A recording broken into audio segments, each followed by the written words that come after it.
Thank you, John. I have a question for each of you. Secretary Austin, both you and General Milley have mentioned a number of times that the United States intends to continue providing, supporting Afghan forces through financial assistance and remote logistical assistance. But given the tenuous state of security there, and the Taliban offensive, I'm wondering whether, in your view, the U.S. should do more beyond August 31st to prevent a collapse of the government. And if I could pose a question to General Milley also. General Milley, you're portrayed in books published this summer as having sounded the alarm privately about the possibility of President Trump manufacturing a crisis involving the military, either domestically or overseas, in order to stay in office after January 20th. I'm wondering, would you now set the historical record straight, and were you concerned about the possibility of a coup, and on what basis was that concern? So on the first piece, Bob, thanks for your question there. We are doing a lot to support the Afghan military and the Afghan leadership as we speak. You know, we talked a lot about the fact that we're going to stand up nodes to continue to provide security assistance. We've stood up a node in Qatar that's operational now.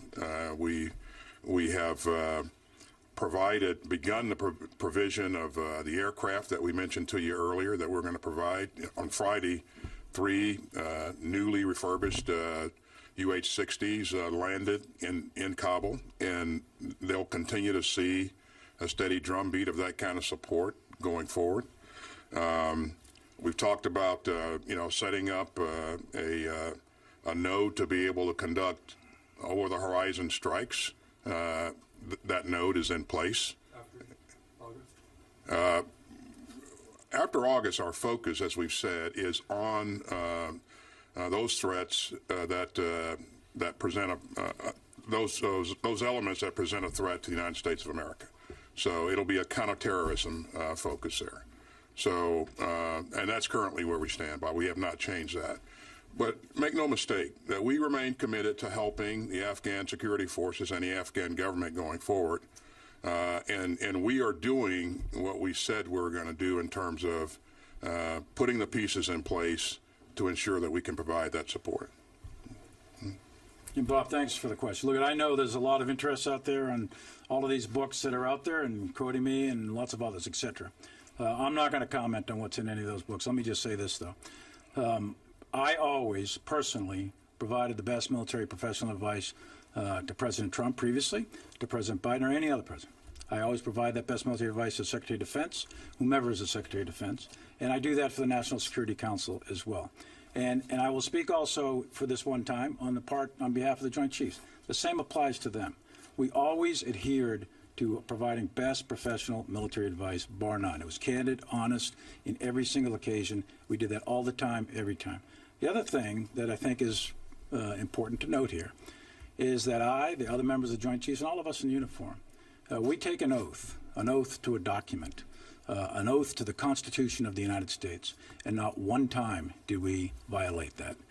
The entire time, from time of commissioning to today, I can say with certainty that every one of us maintained our oath of allegiance to that document, the Constitution, everything that's contained within it. And we also maintain the tradition of civilian control of the military. We did that without fail. And we also maintained the tradition of an apolitical military.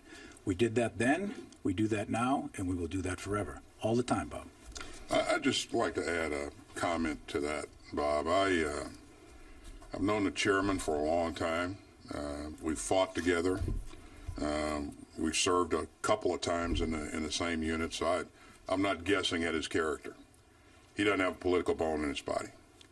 And I think, I clearly have tremendous faith and confidence in the chairman. What I want to make sure we do is maintain our focus on the threats ahead, maintain our focus on our pacing challenge with China, and all the things that we're trying to do to make sure that this force is ready to meet the challenges of the future.